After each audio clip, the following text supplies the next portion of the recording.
حضرت عقبہ بن عمرو رضی اللہ عنہ نے حضرت حذیفہ رضی اللہ عنہ سے کہا، کیا آپ وہ حدیث ہم سے نہیں بیان کریں گے جو آپ نے رسول اللہ صلی اللہ علیہ وسلم سے سنی تھی؟ انہوں نے کہا کہ میں نے حضرت صلی اللہ علیہ وسلم کو یہ فرماتے سنا تھا کہ جب دجال نکلے گا تو اس کے ساتھ آگ اور پانی دونوں ہوں گے، لیکن لوگوں کو جو آگ دکھائی دے گی وہ ٹھنڈا پانی ہوگا، اور لوگوں کو جو ٹھنڈا پانی دکھائی دے گا تو وہ جلانے والی آگ ہوگی۔ اس لیے تم میں سے جو کوئی اس کے زمانے میں ہو تو اسے اس میں گرنا چاہیے جو آگ ہوگی، کیونکہ وہی انتہائی شیریں اور ٹھنڈا پانی ہوگا۔ صحیح بخاری حدیث نمبر 3450۔ حضرت حذیفہ رضی اللہ عنہ نے فرمایا کہ میں نے حضرت صلی اللہ علیہ وسلم کو یہ فرماتے سنا تھا کہ پہلے زمانے میں ایک شخص کے پاس ملک الموت ان کی روح قبض کرنے آئے تو ان سے پوچھا گیا، کوئی اپنی نیکی تمہیں یاد ہے؟ انہوں نے کہا کہ مجھے تو یاد نہیں پڑتی۔ ان سے دوبارہ کہا گیا کہ یاد کرو۔ انہوں نے کہا کہ مجھے کوئی اپنی نیکی یاد نہیں سوائے اس کے کہ میں دنیا میں لوگوں کے ساتھ خرید و فروخت کیا کرتا تھا اور لین دین کیا کرتا تھا۔ جو لوگ خوشحال ہوتے انہیں تو میں اپنا قرض وصول کرتے وقت مہلت دیا کرتا تھا اور تنگ ہاتھ والوں کو معاف کر دیا کرتا تھا۔ اللہ تعالیٰ نے انہیں اسی پر جنت میں داخل کیا۔ صحیح بخاری حدیث نمبر 3451۔ اور حضرت حذیفہ رضی اللہ عنہ نے بیان کیا کہ میں نے رسول اللہ صلی اللہ علیہ وسلم کو یہ فرماتے سنا کہ ایک شخص کی موت کا جب وقت آ گیا اور وہ اپنی زندگی سے بالکل مایوس ہو گیا تو اس نے اپنے گھر والوں کو وصیت کی کہ جب میری موت ہو جائے تو میرے لیے بہت ساری لکڑیاں جمع کرنا اور ان میں آگ لگا دینا۔ جب آگ میرے گوشت کو جلا چکے اور آخری ہڈی کو بھی جلا دے تو ان جلی ہوئی ہڈیوں کو پیس ڈالنا اور کسی تند ہوا والے دن کا انتظار کرنا، اور ایسے کسی دن میری راکھ کو دریا میں بہا دینا۔ اس کے گھر والوں نے ایسا ہی کیا، لیکن اللہ تعالیٰ نے اس کی راکھ کو جمع کیا اور اس سے پوچھا، ایسا تو نے کیوں کروایا تھا؟ اس نے جواب دیا کہ تیرے ہی خوف سے اے اللہ۔ اللہ تعالیٰ نے اسی وجہ سے اس کی مغفرت فرما دی۔ حضرت عقبہ بن عمرو رضی اللہ عنہ نے کہا کہ میں نے آپ کو یہ فرماتے سنا تھا کہ یہ شخص کفن چور تھا۔ صحیح بخاری حدیث نمبر 3452۔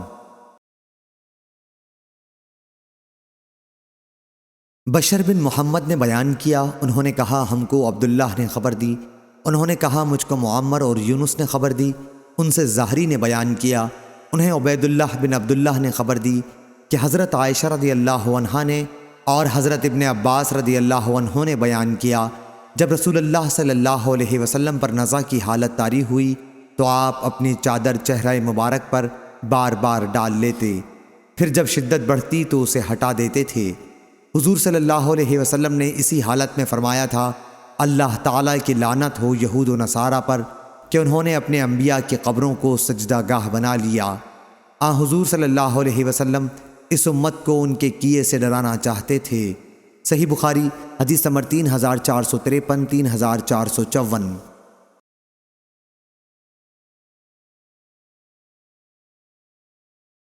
فرات قزار نے بیان کیا، انہوں نے ابو حازم سے سنا، انہوں نے بیان کیا کہ میں حضرت ابو ہریرہ رضی اللہ عنہ کی مجلس میں 5 سال تک بیٹھا ہوں۔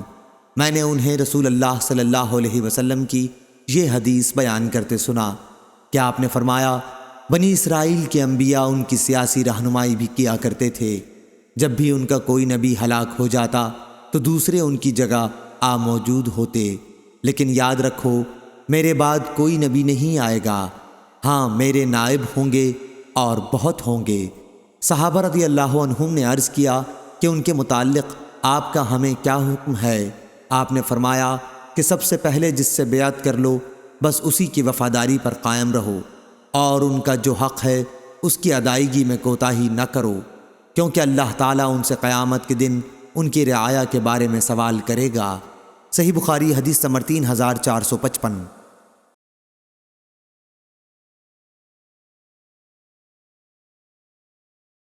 زید بن اسلم نے بیان کیا، ان سے عطا بن یسار نے اور ان سے حضرت ابو سعید رضی اللہ عنہ نے کہ نبی کریم صلی اللہ علیہ وسلم نے فرمایا، تم لوگ پہلی امتوں کے طریقوں کی قدم بقدم پیروی کرو گے، یہاں تک کہ اگر وہ لوگ کسی ساحنہ کے سوراخ میں داخل ہوئے ہوں تو تم بھی اس میں داخل ہوگے۔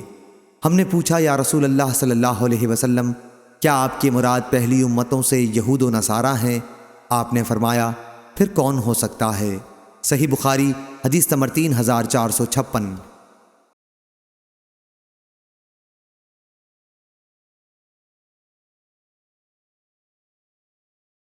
عبد الوارث نے بیان کیا، کہا ہم سے خالد نے، ان سے ابو قلابہ نے اور ان سے انس رضی اللہ عنہ نے بیان کیا کہ نماز کے لیے اعلان کے طریقے پر بحث کرتے وقت صحابہ رضی اللہ عنہم نے آگ اور ناقوس کا ذکر کیا، لیکن بعض نے کہا کہ یہ تو یہود و نصارہ کا طریقہ ہے۔ آخر بلال رضی اللہ عنہ کو حکم ہوا کہ اذان میں کلمات 2 دفعہ کہیں اور تکبیر میں ایک دفعہ۔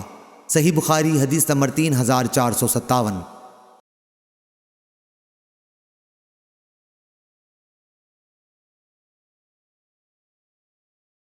ابو الزحا نے بیان کیا، ان سے مسروق نے بیان کیا کہ حضرت عائشہ رضی اللہ عنہا کوکھ پر ہاتھ رکھنے کو ناپسند کرتی تھیں اور فرماتی تھیں کہ اس طرح یہود کرتے ہیں۔ اس روایت کی مطابقت شعبہ نے اعمش سے کی ہے۔ صحیح بخاری حدیث نمبر 3458۔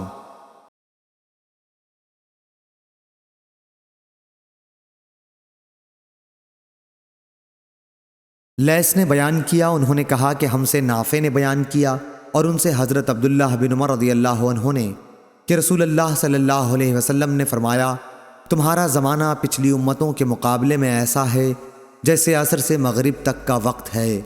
تمہاری مثال یہود و نصارہ کے ساتھ ایسی ہے جیسے کسی شخص نے کچھ مزدور لیے اور کہا کہ میرا کام آدھے دن تک کون ایک قرات کی اجرت پر کرے گا۔ یہود نے آدھے دن تک ایک قرات کی مزدوری پر کام کرنا طے کر لیا۔ پھر اس شخص نے کہا کہ آدھے دن سے عصر کی نماز تک میرا کام کون شخص ایک قرات کی مزدوری پر کرے گا۔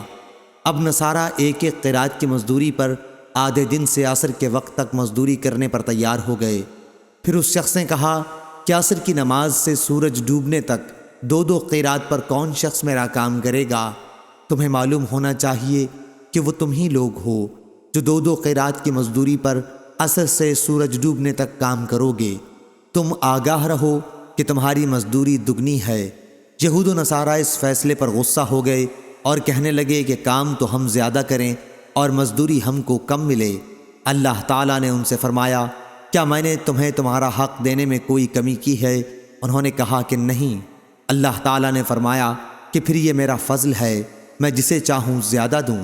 صحیح بخاری حدیث نمبر 3459۔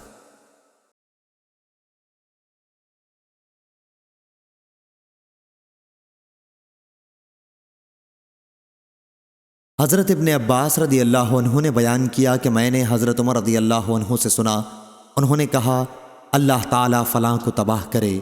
انہیں کیا معلوم نہیں کہ نبی کریم صلی اللہ علیہ وسلم نے فرمایا تھا، یہود پر اللہ کی لعنت ہو۔ ان کے لیے چربی حرام ہوئی تو انہوں نے اسے پگھلا کر بیچنا شروع کر دیا۔ اس روایت کو ابن عباس رضی اللہ عنہ کے ساتھ جابر اور ابو ہریرہ رضی اللہ عنہ نے نبی کریم صلی اللہ علیہ وسلم سے روایت کیا ہے۔ صحیح بخاری حدیث نمبر 3460۔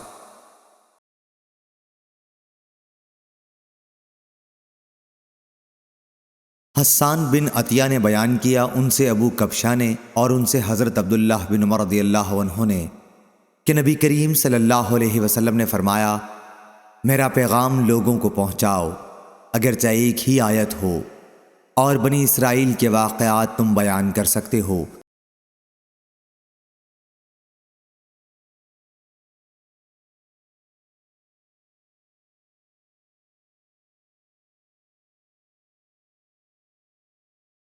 ابراہیم بن سعد نے بیان کیا، ان سے صالح نے، ان سے ابن شہاب نے بیان کیا، ان سے ابو سلمہ نے بیان کیا اور ان سے حضرت ابو ہریرہ رضی اللہ عنہ نے کہ رسول کریم صلی اللہ علیہ وسلم نے فرمایا، یہود و نصارہ داڑھی وغیرہ میں خضاب نہیں لگاتے، تم لوگ اس کے خلاف طریقہ اختیار کرو، یعنی خضاب لگایا کرو۔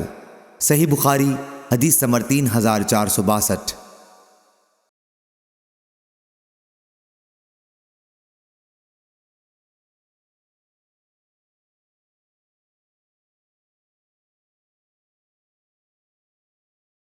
جریر نے بیان کیا ان سے حسن نے کہا ہم سے حضرت جندب بن عبداللہ نے اسی مسجد میں بیان کیا۔ حسن نے کہا کہ انہوں نے جب ہم سے بیان کیا ہم اسے بھولے نہیں اور نہ ہمیں اس کا اندیشہ ہے کہ انہوں نے رسول اللہ صلی اللہ علیہ وسلم کی طرف اس حدیث کی نسبت غلط کی ہوگی۔ انہوں نے بیان کیا کہ نبی کریم صلی اللہ علیہ وسلم نے فرمایا، پچھلے زمانے میں ایک شخص کے ہاتھ میں زخم ہو گیا تھا اور اسے اس سے بڑی تکلیف تھی، آخر اس نے چھری سے اپنا ہاتھ کاٹ لیا۔ اس کا نتیجہ یہ ہوا کہ خون بہنے لگا اور اسی سے وہ مر گیا۔ پھر اللہ تعالیٰ نے فرمایا کہ میرے بندے نے خود میرے پاس آنے میں جلدی کی، اس لیے میں نے بھی جنت کو اس پر حرام کر دیا۔ صحیح بخاری حدیث نمبر 3463۔